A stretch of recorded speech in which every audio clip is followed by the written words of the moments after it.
नमस्कार दोस्तों, मेरा नाम है विशाल। आप सबका स्वागत है स्टॉक बॉक्स के economic times plus business standard plus financial express के एनालिसिस वीडियो में। इस वीडियो में हम लोग एनालाइज करेंगे बिजनेस न्यूज़पेपर्स के आर्टिकल्स को।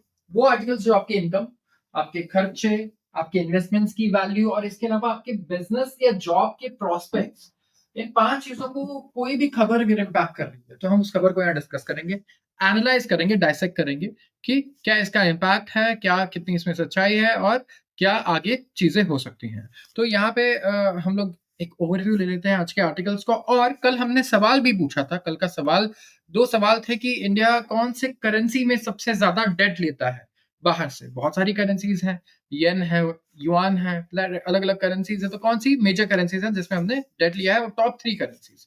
और आंसर एक क्वेश्चन एक और था। फिर से जो हम बजट तक ये क्वेश्चन हम लोग रेज कर रहे हैं कि कंजम्पशन को इंडिया में अगर बूस्ट करना है तो क्या स्टेप्स लेने चाहिए कंजम्पशन को बूस्ट करने के लिए, टैक्सेस को कट करने के अलावा, क्योंकि सिर्फ 1-2% होगी डायरेक्ट टैक्स पे करते हैं, तो डायरेक्ट टैक्स या स्लैब वगैरह के रिकमेंडेशंस का कोई फायदा नहीं है। तो एक ओवरव्यू लेते हैं। Social cause yet to take a final call on mechanics of parental consent. तो सोशल कंपनीज मतलब सोशल मीडिया कंपनीज हैं, यहाँ पे बात चल रही है पैरेंटल कंसेंट की। ऑस्ट्रेलिया ने आपने देखा कि सोशल मीडिया को बैन कर दिया है बच्चों के लिए। जो लोग 16 साल से कम के हैं, जो बच्चे, वो सोशल मीडिया नहीं यूज कर सकते। वहां पर काफी लोग, उन लोगों ने अपलॉड भी किया इस डिसीजन को। और लोगों का कहना है कि लोग, बच्चे बहुत ज्यादा डिस्ट्रैक्टेड भी हैं और एडिक्टेड भी हैं सोशल मीडिया से। और ये एक प्रॉब्लमेटिक चीज है हमारे देश के फ्यूचर के लिए।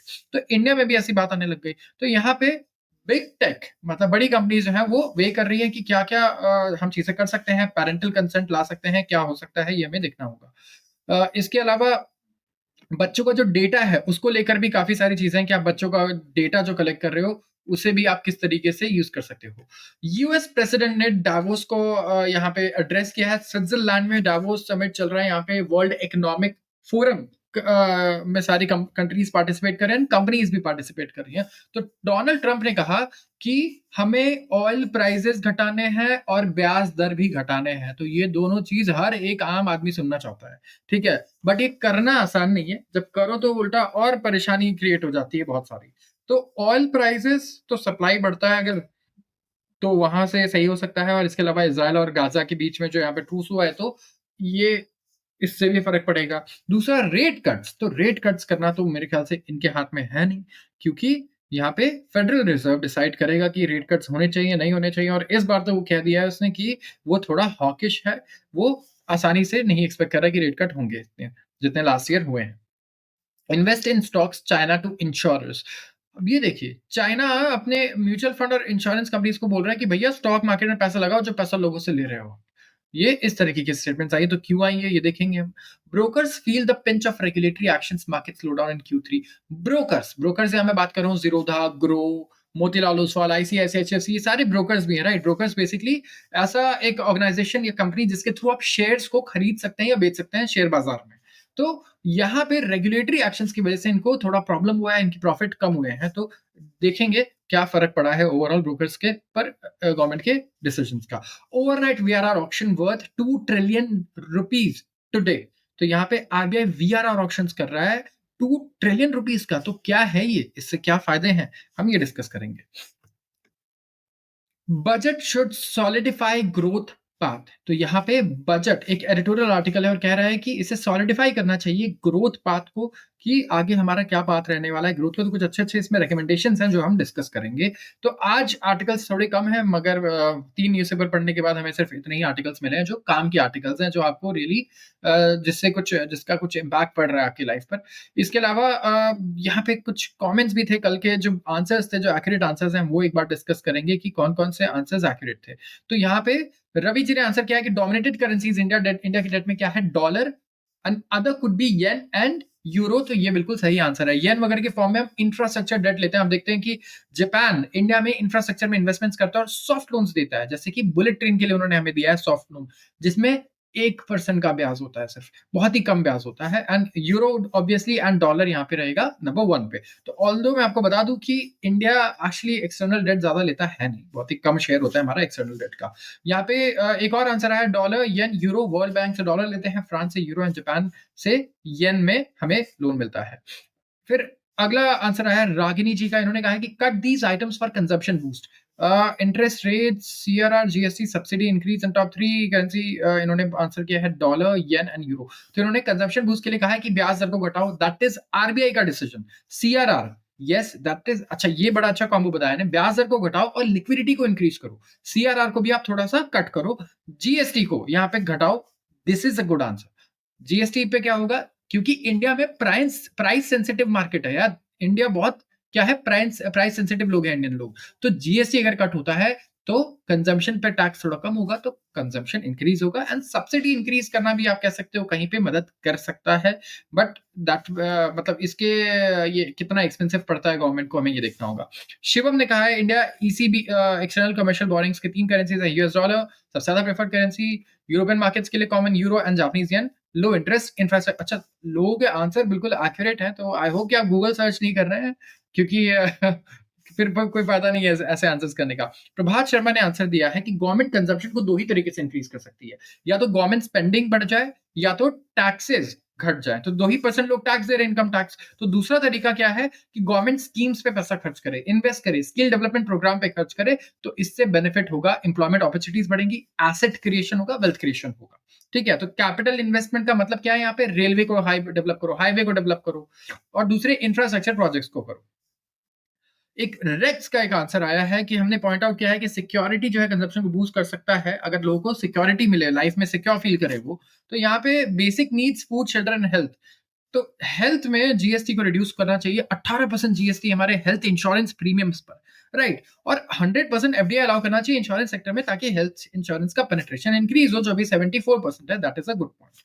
शेल्टर की बात करें तो लेस रेसिडेंशियल और कमर्शियल स्पेस है, इसका मतलब सप्लाई बहुत कम है और प्राइजेस बढ़ेंगे, और एक आम आदमी तो नहीं खरीद सकता है इतने महंगे दाम पर, जिस महंगे दाम पर अभी घर मिलते हैं या स्पेसेस मिलते हैं। फूड की बात करें तो फूड इन्फ्लेशन को कंट्रोल करना बहुत जरूरी है, इनका कहना है अगर फूड इन्फ्लेशन कम होगा तो कंजम्पशन ऑटोमेटिकली इंक्रीज भी होगा, क्योंकि जो लोअर मिडिल इनकम कैटेगरी के लोग हैं या लोअर इनकम कैटेगरी के लोग हैं, इनका फूड का एक्सपेंसेस ही अच्छा खासा हो जाता है इनका, क्योंकि सैलरी कम है और फूड का एक्सपेंस तो फिक्स्ड है, 3 टाइम खाओगे तो आप। तो अगर वो एक्सपेंस थोड़ा कम होता है तो कहीं ना कहीं यहाँ पे हेल्प मिल सकती है। जैसे गवर्नमेंट ने अभी शुगर एक्सपोर्ट्स पे रिस्ट्रिक्शंस लगाए थे, तो इसकी वजह से शुगर के दाम भी नीचे आए, तो इसकी वजह से काफी हमें मदद मिल सकती है। और एम्प्लॉयमेंट इंक्रीज होगा तो कंजप्शन भी बढ़ेगा। लेबर इंटेंसिव सेक्टर जैसे एग्री टेक्सटाइल पे भी फोकस करना चाहिए, टेक्सटाइल इंडस्ट्री को थोड़े इंसेंटिव देने चाहिए। जब बांग्लादेश ऑलरेडी परेशान है अपने पॉलिटिकल कंडीशन में, तो उसका फायदा उठा सकता है और इंडिया की टेक्सटाइल को आगे लेके जा सकता है। अभिषेक का आंसर आया है कि हेल्थ सेक्टर में अच्छा, हेल्थ को लेके काफी जो इस जनरेशन के लोग हैं फोकस्ड हैं, हेल्थ के बारे में कह रहे हैं कि हेल्थ केयर फैसिलिटीज जो है वो चीपली अवेलेबल होनी चाहिए सोसाइटी को, एंड जो मेडिक्लेम इंश्योरेंस वगैरह है वो उसका प्रोसेस फास्ट होना चाहिए, ईजी होना चाहिए अवेल करने के लिए, कि ऐसा नहीं कि लोग डर जाएं कि यार यहाँ तो मिलेगा नहीं मिलेगा, इससे अच्छा कहीं और से महंगाई वाला इंश्योरेंस ले लो। तो ये एक बहुत इंपॉर्टेंट चीज है, एंड इससे जॉब्स भी क्रिएट होंगी, कंजम्पशन भी बूस्ट होगा, इनका कहना है हेल्थ केयर अगर सस्ता होगा तो लॉट ऑफ मनी जो मिडिल क्लास के पास है वो कंजम्पशन में जा सकता है।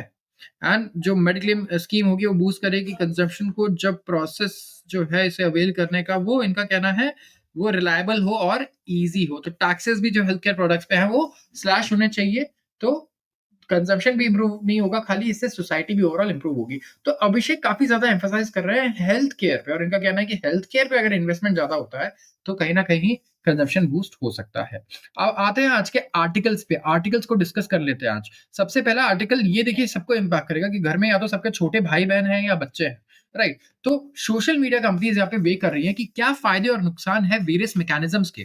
पैरेंटल कंसेंट के मतलब मम्मी पापा से आप परमिशन लोगे, ठीक है, एक किसी भी बच्चे का डेटा प्रोसेस करने से पहले, तो यहाँ पे कोई भी विनर यहाँ पे हमें नजर नहीं आ रहा है। सीनियर एग्जीक्यूटिव्स कह रहे हैं, ईटी को इन्होंने बताया कि इन्हें सेपरेट कंसल्टेशन चाहिए होगा और ब्रास टैक्स चाहिए होंगे, वेरीफाइबल पैरेंटल कंसेंट। तो डीपीडीपी एक ड्राफ्ट आया है, digital personal data protection rule, याद कर लो, आप इसे दिमाग में बिठा लो, क्योंकि बहुत कुछ बदलने वाला है इसके आने के बाद। फिनटेक से लेके दूसरी कंपनीज भी काफी परेशान हैं, सब सोच में पड़ी हुई कि नए रूल्स आ रहे हैं इतने स्ट्रिक्ट हैं। यूरोप से काफी सारी चीजें हमने बोरो की है यहाँ पे। तो digital personal data protection rule यहाँ पे रिलीज हो रहा है, 3 जनवरी को रिलीज हुआ, और कंपनीज को इसमें कहा गया कि आपको ना, अगर कोई भी बच्चा है जो 18 साल से कम का है और आपका ऐप यूज कर रहा है, तो आपको उनके पेरेंट्स से कंसेंट लेना होगा। ठीक है, एक वेरिफाइबल, कि तभी आप उस बच्चे का जो डेटा है वो प्रोसेस कर पाएंगे। तो रेगुलेशन जो है यहाँ पे इंटेंट किए जा रहे हैं कि आप बिग टेक पे थोड़ा सा लगाम लगाएं और कंग्लोमरेट्स पे जो अनइंटेंशनली एंट्रेंच कर देते हैं इन्हें। और जो 10A है, clause 10A of DPDP rules है, ये कंप्लायंस को एक्सट्रीमली इजी कर देता है फॉर कंपनीज और प्लेटफॉर्म्स जो यूनिवर्सल यूबिक्विटी है जिनके पास, जो ऑलरेडी उनके डेटा है पेरेंट्स का, उनके पेरेंट्स का डेटा भी है इनके पास और बच्चों का भी डेटा है। जैसे कि आप गूगल है या फेसबुक है, मेटा है आप, तो आपके पास बच्चों का डेटा नहीं है, लेकिन जो बिटवीन जो सर्विसेज हैं सारे उनके गार्जियंस वगैरह पेरेंट्स का सबका डेटा आपके पास। तो गूगल और मेटा ने तो रिस्पॉन्ड किया नहीं, तो क्योंकि इन कंपनीज के पास काफी ईजी है पेरेंट्स चाइल्ड सपोर्ट को, रिलेशनशिप को यहाँ पे वेरीफाई करना, जितना स्नैपचैट के पास हो, क्योंकि हमारे पेरेंट्स स्नैपचैट पे तो है नहीं, हम लोग हैं। या फिर कोई अगर यंग कंपनी हो, स्टार्टअप हो, जो पेरेंट्स जिसपे बहुत बाद में आएंगे, बच्चे ही पहले यूज करते हैं, तो इनका कहना है कि अगर मैं एक third party tokenization framework use कर रहा हूँ, इंट्रोड्यूस कर रहा हूँ पेरेंटल कंसेंट को कलेक्ट करने के लिए, वर्सेज यूजिंग गूगल इटसेल्फ या Meta itself to collect parental consent, तो बहुत फ्रिक्शन होगा जो नए सर्विस में आ जाएगा। तो आप गूगल और मेटा को बहुत ज्यादा स्ट्रांग बना दोगे इससे, अगर आप ये रूल ले आते हो, तो जो बड़ी कंपनीज है वो और बड़ी हो जाएंगी, स्ट्रांग हो जाएंगी, छोटी कंपनीज को आप किल कर दोगे, क्योंकि यहाँ पे डेटा मोट एंगल है। तो इसका अनइंटेंडेड जो कॉन्सिक्वेंस है वो ये होगा, आप फायदा तो करना चाहोगे कि आप बच्चों का फायदा हो, सोसाइटी का फायदा हो, लेकिन कंपनीज, छोटे स्टार्टअप्स और छोटी कंपनीज इससे बिल्कुल खत्म हो जाएंगी। डिस्कॉर्ड, स्नैपचैट, जहां पे पेरेंट्स होंगे नहीं इन ऐप्स पे, तो वो किस तरीके से आप इस तरीके का इंटीग्रेशन ला सकते हो, या तो फिर कोई डिजी लॉकर से इंटीग्रेट हो या थर्ड पार्टी लिंकेज हो, जहां पे इनकी ओन आईडी वेरिफिकेशन हो, मैकेनिज्म हो, एक जो एक एक्सपेंसिव प्रपोजिशन है। मतलब एक एक, अगर आपको 10 लाख यूजर लाने हैं तो 10 लाख पेरेंट्स से परमिशन लेनी होगी, अगर 10 लाख बच्चे हुए टोटल, तो 18 साल से कम हुए तो 11th 12th में 10th में सारे बच्चे अलग अलग ऐप्स यूज कर रहे हो, तो बहुत डिफिकल्ट होने वाला है। तो डिस्कॉर्ड, आप में से कई लोग डिस्कॉर्ड यूज करते होंगे, इंस्टेंट मैसेजिंग ऐप है, वीओआईपी सोशल प्लेटफॉर्म है, जो अलाउ करता है कम्युनिकेशन वॉइस कॉल से, वीडियो कॉल से, टेक्स्ट मैसेजिंग से एंड मीडिया से, और ग्रुप्स भी होते हैं इसमें, तो आप अलग अलग चीजें शेयर कर सकते हो, डेटा शेयर कर सकते हो। तो सोशल मीडिया एग्जीक्यूटिव का कहना है कि अगर द मोमेंट आप एक इनकम्बेंट प्रोवाइडर हो किसी भी स्पेस में and you do have a data mode, लेकिन क्या इन्हें पता है कि पेरेंट चाइल्ड रिलेशनशिप्स है? नहीं। मेटा भी हैवी स्क्रूटनी में है फ्रॉम एफटीसी, क्योंकि इनका एक कंसेंट डिक्री है और यूरोपियन यूनियन के अंदर भी काफी मतलब यहाँ पे नजरों में आ चुके हैं। तो कोई तरीका नहीं है जिसमें कलेक्ट कर सकते हैं डेटा या नॉलेज ये ले सकते हैं विदाउट एक्सप्लिसिट ऑब्लिगेशन या फीचर। तो 3 अकाउंट फीचर जो है मेटा पे वो भी लॉन्च हुआ है, एंड अगर डेटा मोड है तो ये नॉन एग्जिस्टेंट है, इस पॉइंट पे एग्जीक्यूटिव का कहना है।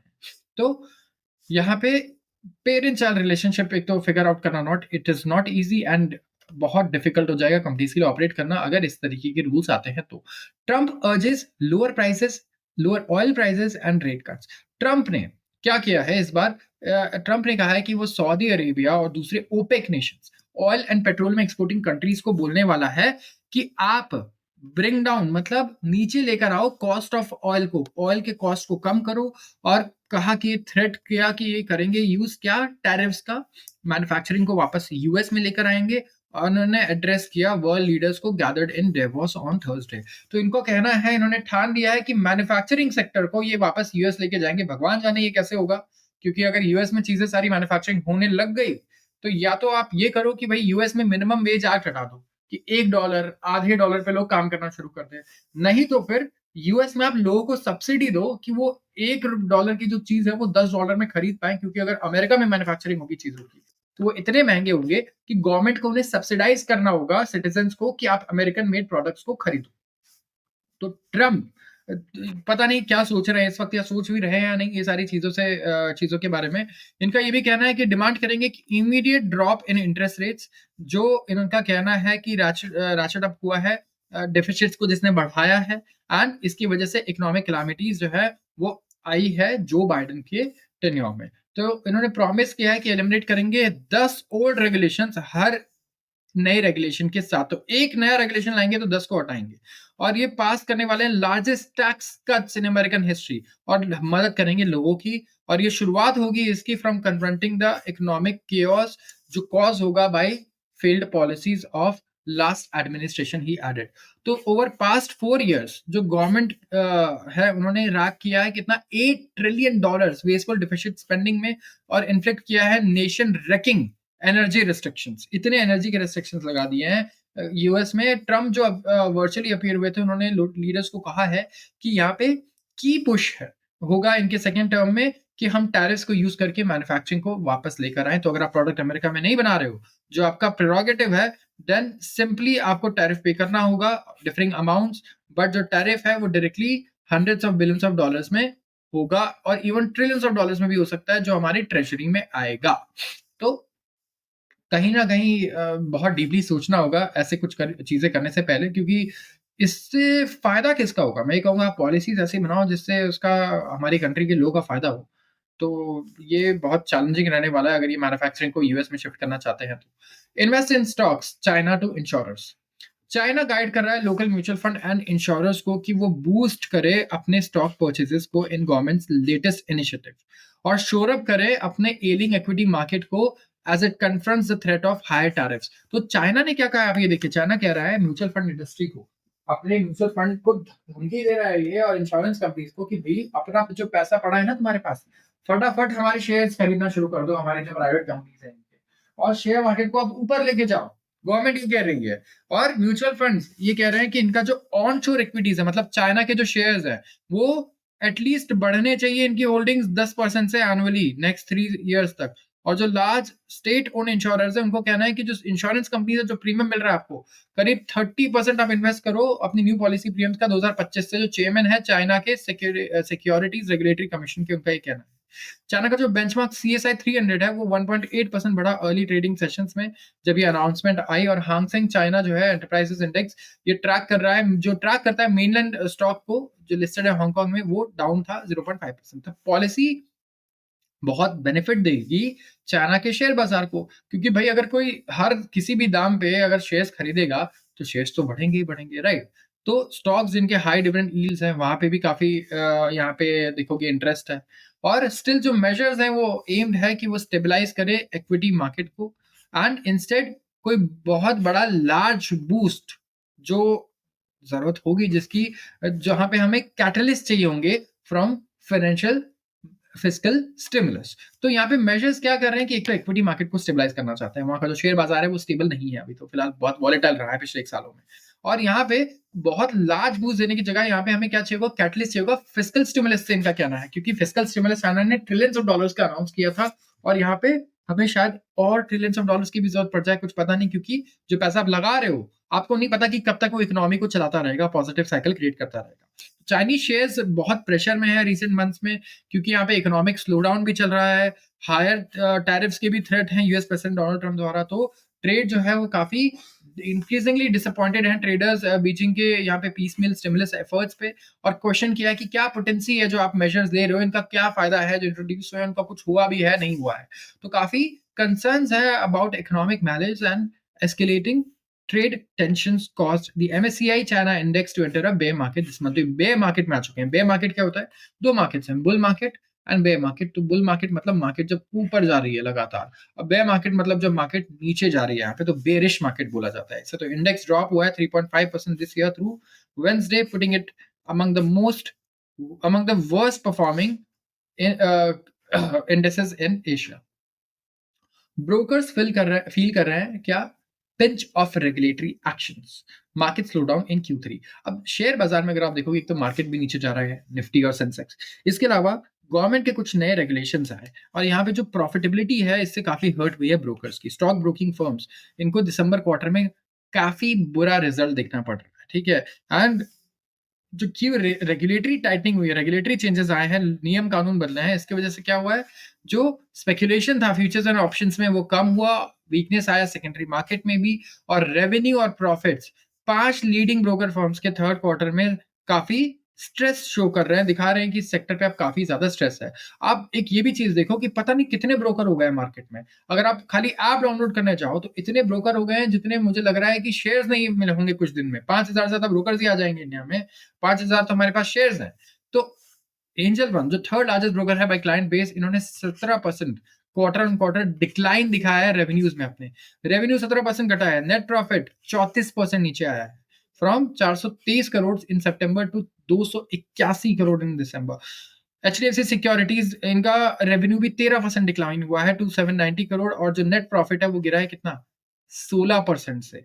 तो आईसीआई सिक्योरिटीज का भी 7% का रेवेन्यू ड्रॉप है और प्रॉफिट भी कितना घटा है इनका, 5%। हर एक ब्रोकिंग कंपनी को अगर आप देखोगे तो इनको रेवेन्यू भी नीचे आ रहे हैं और इनके प्रॉफिट भी नीचे आ रहे हैं। तो इसीलिए बहुत सारी जो ब्रोकिंग कंपनीज है उनके जो मालिक हैं वो यही कहते हैं कई सारे कि हमारा जो बिजनेस है वो सेबी और गवर्नमेंट चलाती है। क्यों? क्योंकि वो कभी भी ऐसा कोई भी रूल ला सकते हैं जिससे हमारा बिजनेस आज के आज पूरा खत्म हो जाए, सब हमें वाइंड अप करना पड़ जाए। किसी भी दिन झोला उठाओ और घर चलो, ऐसा हो सकता है अगर गवर्नमेंट कुछ भी रूल ले आती है तो। क्योंकि होगा ये कि गवर्नमेंट बाद में रूल बदल देगी, लेकिन तब तक आधे से ज्यादा लोग खत्म हो चुके होंगे। क्योंकि कई बार हमने देखा है कि गवर्नमेंट बिना सोचे समझे ऐसे रूल्स भी ले आती है, या फिर जो पॉलिसी मेकर्स होते हैं कहीं ना कहीं उनको पूरा इम्पैक्ट नहीं पता होता कि इस चीज से क्या इनडायरेक्ट इम्पैक्ट हो सकता है, और वहां पे भुगतना पड़ता है किसको, जितने भी पार्टिसिपेंट्स हैं मार्केट में उसको। तो कहीं ना कहीं आप देखोगे हमारे यहाँ ट्रेडिंग कम हुई है इंडिया में, जब से नए रूल्स आए हैं स्पेकुलेशन कम हुआ है, जिसका असर देखने को मिल रहा है इनके प्रॉफिट्स एंड रेवेन्यूज पे। इसके अलावा कैश मार्केट वॉल्यूम की अगर बात करें तो बीएसई और एनएसई में ये भी 20% से डिक्लाइन हुआ है ऑन एन एवरेज। तो डेली टर्नओवर भी कम आया है। तो कहीं ना कहीं इसका असर आपको देखने को मिलेगा इनके सारे फाइनेंशियल स्टेटमेंट्स पर। दिसंबर क्वार्टर में काफी चैलेंजेस हमें दिख रहे हैं इंडियन स्टॉक ब्रोकर्स के लिए, जो ये आगे भी देखेंगे। आगे भी इनका आउटलुक बहुत अच्छा नहीं है। अगर मार्च 2025 का आप देखें तो बहुत कॉशियस है। एफआईआईज लगातार सेलिंग कर रहे हैं इंडियन मार्केट में। इन्वेस्टर सेंटिमेंट भी फर्दर डैम्पन हो गया है यूएस न्यू यूएस एडमिनिस्ट्रेशन की वजह से कि हायर टैरिफ आएंगे, टैक्सेस आएंगे, ट्रम्प पता नहीं क्या करेंगे। और उसके अलावा जो रेगुलेटरी चेंजेस आए डेरिवेटिव्स मार्केट में वो आए इस क्वार्टर, एंड ये मॉडरेट होंगे डेरिवेटिव्स वॉल्यूम फर्दर, जिसकी वजह से फर्दर हम देख सकते हैं कि ब्रोकर्स और नीचे जा सकते हैं इनके financial statements, profits and revenues. तो ओवरनाइट वीआरआर ऑक्शन हो रहा है। इस आर्टिकल को हम थोड़ा सा करते हैं कीटर कि ओवरनाइट वीआरआर ऑक्शन हो रहा है वर्थ $2 ट्रिलियन टुडे। तो यहाँ पे एक कमेंट था जिसमें कहा गया था कि आप सीआरआर जो है ना हमारा, इसको रिड्यूस करो और इसके साथ साथ क्या करो, इंटरेस्ट रेट को भी घटाओ। ये देखिए, ये रहा एक कमेंट कि आप यहाँ पे कट करो क्या, इंटरेस्ट रेट, सीआरआर, जीएसटी, इस तरह की चीजें। तो सीआरआर कट करने से क्या होगा, देखो आप इंटरेस्ट रेट तो घटा दो मार्केट में, ब्याज दर ये मतलब आप समझो कि आपको पैसा मिल रहा है, ठीक है, सस्ते रेट पे। पैसा कितने पे मिल रहा है, पहले 10% में मिलता था, आप मान लो 5% पे मिल रहा है। लेकिन क्या मार्केट में पैसा है? ये भी एक बहुत बड़ा चैलेंज है कि बैंक्स के पास पैसा है या नहीं। तो यहाँ पे आप देखोगे इंडियन बैंक्स में काफी डेफिसिट चल रहा है अभी, ठीक है, लिक्विडिटी का डेफिसिट है। तो रिजर्व बैंक ऑफ इंडिया ने क्या किया है, कंडक्ट किया है overnight variable rate repo VRR auctions, और ऑक्शंस किए हैं $2 ट्रिलियन के। तो ये बैंक्स की लिक्विडिटी को बढ़ाने के लिए है, क्योंकि बैंक्स के पास लिक्विडिटी कम है। ऐसा नहीं कि पैसा नहीं है बैंक्स के पास, आप गलत मत समझ रहे हैं, लिक्विडिटी कम है। तो एडिशनली ये कंडक्ट करेंगे 14-day VRR auction same day पर, और इन्फ्यूज करेंगे 1.75 trillion worth of liquidity banking system में इन्फ्यूज करने वाले हैं, और लिक्विडिटी कंडीशंस को इंप्रूव करना ये चाहते हैं। तो इन्होंने अनाउंस किया था कि कंडक्ट करेंगे वीआरआर ऑप्शन। वीआरआर ऑप्शन होता क्या है, variable rate repo auctions. And notify किया गया था सबसे पहले कि 50,000 करोड़ का होगा ये, फिर बढ़ करके 1.25 ट्रिलियन रुपीस का हो गया। एंड लिक्विडिटी डिफिशिट वेंसडे को कितनी थी, डेफिशिट है ये, ठीक है, कमी है लिक्विडिटी कितनी, 2.87 ट्रिलियन रुपीस। एंड आरबीआई ने कंडक्ट किए फिर 2 ओवरनाइट वीआरआर ऑक्शंस और एड्रेस किया करंट लिक्विडिटी इश्यूज को। तो सेकंड ऑक्शन में भी अगर आप देखोगे तो बैंक ने सबमिट किया है बिड, बैंक ने कितना बिड लगाया है यहाँ पे, 20,668 करोड़ का। और नोटेबली जो डिमांड था फर्स्ट ऑक्शन में वो काफी ज्यादा था, जहां पे बिड थे 1.69 ट्रिलियन रुपीस के, जो सरपास कर गए थे 1.25 ट्रिलियन के नोटिफाइड अमाउंट को। तो सेकंड वीआरआर ऑक्शन जो अनाउंस किया गया था after high demand first auction पे, तो यहाँ पे डीलर का कहना है अनदर प्राइमरी डीलरशिप कि हम एक्सपेक्ट करेंगे जो डिमांड है वीआरआर ऑक्शन पे ये हाई रहने वाला है, to be high given the liquidity crunch है सिस्टम में। एंड मीनवाइल जो गवर्नमेंट है इन्होंने बॉट बैक किया कितना, 9,666 crore worth of government security Thursday को against notified amount of 20,000 crore. तो आरबीआई ने रिसीव किया 23,000 crore worth of bids at auction, लेकिन जो बिड्स हैं वो हायर प्राइस पे हैं than central bank was willing to pay, said the market participants. आते हैं अगले आर्टिकल पे, budget should solidify growth path. यहाँ पे बजट से बहुत सारी एक्सपेक्टेशन होंगी। तो राइटर ने एक प्रेजेंट किया है यहाँ पे कुछ हमें पॉइंट्स कि अगर आप देखोगे तो यूनियन बजट जो है प्रेजेंट होगा ऐसे टाइम पे जब डोमेस्टिक इकोनॉमिक ग्रोथ मॉडरेट हो रहा है, थोड़ा सा स्लो हो रहा है, और वॉलिटिलिटी हमारे फाइनेंशियल मार्केट्स में काफी बढ़ी हुई है। शार्प डिप्लीशन है हमारे forex reserve, yes forex reserve हमारे क्या हुए हैं, नीचे आए हैं क्योंकि हम रुपये को स्टेबलाइज करना चाहते थे। दूसरा, जीडीपी हमारा ये भी थोड़ा नीचे आया है, और इसके अलावा अगर आप देखो कि हमारे शेयर मार्केट्स ये भी नीचे आए हैं, तो यहाँ पे चैलेंजेस हैं। दूसरा, एक और प्रॉब्लम जो एक्सटर्नल प्रॉब्लम है वो क्या है? ट्रम्प।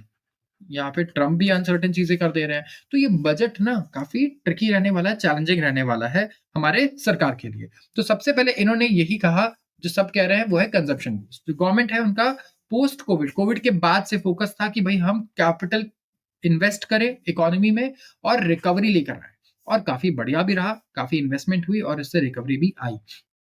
तो एक वाइड बेस्ड सस्टेन पिकअप था कंजम्पशन में, जो हेल्प करेगा कि प्राइवेट इन्वेस्टमेंट इंडिया में आए, प्राइवेट इन्वेस्टमेंट हो। तो बजट को कंसिडर करना चाहिए personal income tax liability cut off around 5% across tax. अब इन्होंने तो देखो टैक्स स्लैब के लिए बोल दिया है, बट हमने देखा है कि इससे बहुत ज्यादा फर्क नहीं पड़ने वाला है। तो राइटर का ये जो ओपिनियन है टैक्स स्लैब्स को लेके, पता नहीं कितना इफेक्टिव रहेगा। इसके अलावा इससे हमारा लॉस कितना होगा इस टैक्स स्लैब कट से? 5% के 0.2% जीडीपी का, लेकिन ये स्ट्रॉन्ग बूस्ट दे सकता है, इनका कहना है, कस्टमर सेंटिमेंट और स्पेंडिंग में। फैक्टर्स जैसे कि job creation and low wage real wage growth जो है, इसकी वजह से कंज्यूमर सेंटिमेंट काफी हर्ट हो चुका है। आप बोलेंगे सैलरीज बढ़ रही है, लेकिन आप इन्फ्लेशन रेट देखो, 2 साल में 3 साल में इन्फ्लेशन ऐसे बढ़ा है कि आपकी सैलरी कुछ इंक्रीज हुई नहीं है, आप समझो। तो यहाँ पे रिजर्व बैंक ऑफ इंडिया का जो हाउस होल्ड सर्वे है, कंज्यूमर सेंटिमेंट है, ये पेसिमिस्ट जोन में दिख रहा है हमें since pandemic. Gradual move towards fiscal consolidation, जो गवर्नमेंट है इसको स्लो डाउन करना चाहिए, अपने फिस्कल कंसोलिडेशन एफर्ट्स में फोकस करना चाहिए, ग्रोथ बूस्टिंग मेजर्स। तो इनका ये कहना है कि भैया आप ना थोड़ा सा खर्चा ज्यादा ही कर लो, उधार थोड़ा ज्यादा ही ले लो, इस टाइम पे ज्यादा फिस्कल पॉलिसीज ज्यादा स्ट्रिक्ट करने की जरूरत नहीं है, थोड़ा सा लीनियंट ही रहो। डेट अगर जीडीपी रेशियो थोड़ा बढ़ जाएगा तो कोई दिक्कत नहीं है। यहाँ पे जरूरी क्या है? कंजप्शन बूस्ट हो और ग्रोथ पे फोकस हो। एग्रीकल्चर सेक्टर पे राइटर ने कहा है फोकस करने को, इस बात से मैं अग्री करता हूँ कि इंडिया जो है वो नहीं अचीव कर सकता अपना एस्पिरेशन डेवलप्ड कंट्री बनने का जब तक कि एग्रीकल्चर जो 45% लोगों को एम्प्लॉय करता है इंडिया में, लेकिन सिर्फ 18% कंट्रीब्यूट करता है ग्रॉस वैल्यू एडेड में, ये जब तक कि प्रोडक्टिविटी अपनी ना बढ़ाए, टेक्नोलॉजी का यूसेज ना करे, तब तक तो कुछ नहीं होने वाला। तो एग्री स्टार्टअप जो है विद हाई अडॉप्शन टेक्नोलॉजी, इनको एनकरेज करना चाहिए थ्रू एग्रीकल्चर एक्सलेटर फंड। और यहाँ पे एग्री अलाइड सेक्टर्स जितने भी हैं, जैसे हमारे लाइव स्टॉक, हॉर्टिकल्चर, फिशरीज, ये हेल्प करेंगे कि आप इंक्रीज कर पाओ लेबर प्रोडक्टिविटी और रूरल इनकम्स। तो यहाँ पे ग्रेटर पुश होगा to the agri processing industry and agri exports, जो हमारी क्रिटिकल प्रायोरिटीज होनी चाहिए। ऑल्सो क्रूशियल ये है कि डेवलपमेंट हो एडिक्वेट इंफ्रास्ट्रक्चर का, फूड को ट्रांसपोर्ट करने के लिए, फूड को स्टोर करने के लिए, ताकि ऑफ सीजन भी हम लोग अच्छे से चीजों को सेफली स्टोर कर पाए, रख पाए और सप्लाई को मेंटेन कर पाए। इंडस्ट्रियल क्लस्टर्स की यहाँ पे बात की गई है, तो गवर्नमेंट को कह रही है कि फ्यू सेक्टर्स हैं जहाँ पे एक्सपोर्ट बढ़िया हो सकता है, एम्प्लॉयमेंट भी बढ़ सकती है। तो जैसे इलेक्ट्रॉनिक्स हो गया, फार्मास्यूटिकल्स हो गया, ऑटो हो गया, ऑटो एंसिलरी हो गया, टेक्सटाइल्स, फुटवेयर। तो एक ऐसा इकोसिस्टम बना दो ना कि इन सेक्टर्स में इन्वेस्टमेंट आए, ठीक है। एंड जो एग्जिस्टिंग इंडस्ट्रियल क्लस्टर्स हैं, जैसे कि जो नए कॉम्पिटिटिव क्लस्टर्स हैं with complete infrastructure, backward and forward linkages, ये भी एम्फेसाइज करते हैं in the last union budget, जैसे हमने देखा था। तो गवर्नमेंट को यहाँ पे फैसिलिटेट करना चाहिए, और दूसरे एस्पेक्ट्स पे भी, जैसे कि सप्लाई चेन का मूवमेंट यहाँ पे बढ़िया हो जाए, ठीक है, टैरिफ, इंपोर्ट टैरिफ थोड़े कम हो जाए, इनपुट मटेरियल्स कम हो जाए। तो यहाँ से आता है मेरा आज का दूसरा सवाल। गवर्नमेंट चाहती है कि एक्सपोर्ट बढ़े, राइट, लेकिन आप देखोगे कि इंपोर्ट ज्यादा बढ़ जाता है हमेशा अक्सर, और इंपोर्ट हमें करना, हम हमेशा डिफिसिट में रह जाते हैं। तो क्या इंपोर्ट को कट करना, यहाँ पे गवर्नमेंट को क्या इंपोर्ट को कट करने के लिए कोई पॉलिसीज लानी चाहिए, या सिर्फ फोकस करना चाहिए एक्सपोर्ट को बढ़ाने पे और इंपोर्ट पे ध्यान नहीं देना चाहिए? मेरा आपसे सवाल ये है, एंड इसका थोड़ा सा एक अच्छा सा थॉट आउट आंसर आप दीजिएगा, क्योंकि एकदम सिंपल डायरेक्ट इसका आंसर भी देना, मुझे लगता है अगर आप सोचेंगे कि हाँ ये है डायरेक्टली फर्स्ट थॉट जो है, तो आप हो सकता है कुछ मिस कर दें। तो क्या इंपोर्ट्स को कट करने पे फोकस करना चाहिए, इंपोर्ट्स को और लीनियंट कर देना चाहिए कि भाई जितना इंपोर्ट करना करो, छोड़ो, मैं फोकस करूंगा एक्सपोर्ट्स पे, या इंपोर्ट्स को बिल्कुल स्ट्रिक्ट कर दो कि नहीं, इंपोर्ट करना ही नहीं है, आपको एक्सपोर्ट पे फोकस करना है, और यहाँ पे बनाओ जो चीज इंपोर्ट कर रहे हो, हमको इंपोर्ट कुछ भी नहीं करना है, तो हम इंपोर्ट पे और ज्यादा टैक्स बढ़ा रहे हैं। तो दो आपको सिनेरियोज दिए मैंने, क्या करना चाहिए, कौन सी पॉलिसीज अपनानी चाहिए, आप बताओगे रीजन के साथ कि क्यों ऐसा होना चाहिए। तो यहाँ पे स्किलिंग की बात करिए कि इंडिया के पास एडवांटेज है ग्रोइंग वर्किंग एज पॉपुलेशन का, और ज्यादातर ग्लोबल इकोनॉमीज जैसी हैं जहाँ पे एजिंग डेमोग्राफिक्स है, सब बूढ़े हो रहे हैं। अगर आप देखोगे उनकी डेमोग्राफी पूरी, चाहे आप साउथ कोरिया की बात करो, यूरोप की बात करो, आप बात करो जापान की, तो हमें टैप करना होगा इनटू दिस अपॉर्चुनिटी जहाँ पे हमें इंश्योर करना होगा कि वर्कर्स एडिक्वेटली इक्विप्ड है to be productively employed. And only around 4.4% जो इंडिया का वर्कफोर्स है वो फॉर्मली स्किल्ड है compare to 24% in China, and significantly high percentages developed countries में। जो गवर्नमेंट है इन लास्ट फ्यू बजट्स, ये फोकस्ड है on skilling programmes and upgrade करने में अब इंडस्ट्रियल ट्रेनिंग इंस्टीट्यूट्स, आईटीआई आपको पता होगा, तो गवर्नमेंट ने इस पे भी काफी फोकस किया है। तो यहाँ पे थोड़ा एक्सेलरेशन चाहिए होगा हमें कि हम और स्किलिंग पे और ज्यादा फोकस कर पाए। इक्वली इंपॉर्टेंट है कि हम एक्सेलरेट कर पाए ग्रोथ मोमेंटम पर, ग्रोथ मोमेंटम जहाँ पे हम इंश्योर करेंगे कि ये सस्टेनेबल रहे और इंक्लूसिव रहे। जो कंटिन्यूड फोकस है कैपिटल एक्सपेंडिचर पे, जो सप्लीमेंटेड है विद मेजर्स जहाँ पे हम कंजम्पशन को बूस्ट करेंगे, तो इससे ग्रोथ मोमेंटम भी इंक्रीज होगा, क्योंकि कंजम्पशन बूस्ट होगा तभी हमारे कंपनीज के ओवरऑल अगर आप देखोगे तो रेवेन्यू ग्रोथ होंगे, फिर केपेक्स ग्रोथ होगा। तो ये एक एक कहोगे कि आप पॉजिटिव साइकिल क्रिएट करेगा हमारी इकोनॉमी में, जो बहुत ज़रूरी है। एंड सबसे क्रिटिकल एस्पेक्ट तो ये है कि हमारा जो लार्ज लेबर फोर्स है, बहुत ही बड़ा हमारा लेबर फोर्स है, उसके लिए हम सफिशिएंटली जॉब्स क्रिएट कर पाएँ और इंश्योर कर पाएँ कि वर्कफोर्स एडिक्वेटली स्किल्ड है। And specially in face of challenges जो एआई के अगेंस्ट हम फेस कर रहे हैं, उसके अगेंस्ट तो हमारे वर्कफोर्स को अच्छे से हमें ट्रेन करना ही होगा। तो आज के लिए बस इतना ही। अगर आपको ये वीडियो पसंद आई हो तो ज़रूर इस वीडियो को लाइक कर दीजिए एंड इस चैनल को भी सब्सक्राइब कर लीजिए अगर आप ऐसे वीडियोज़ को रोज़ देखना चाहते हो तो। आप सबका बहुत-बहुत धन्यवाद।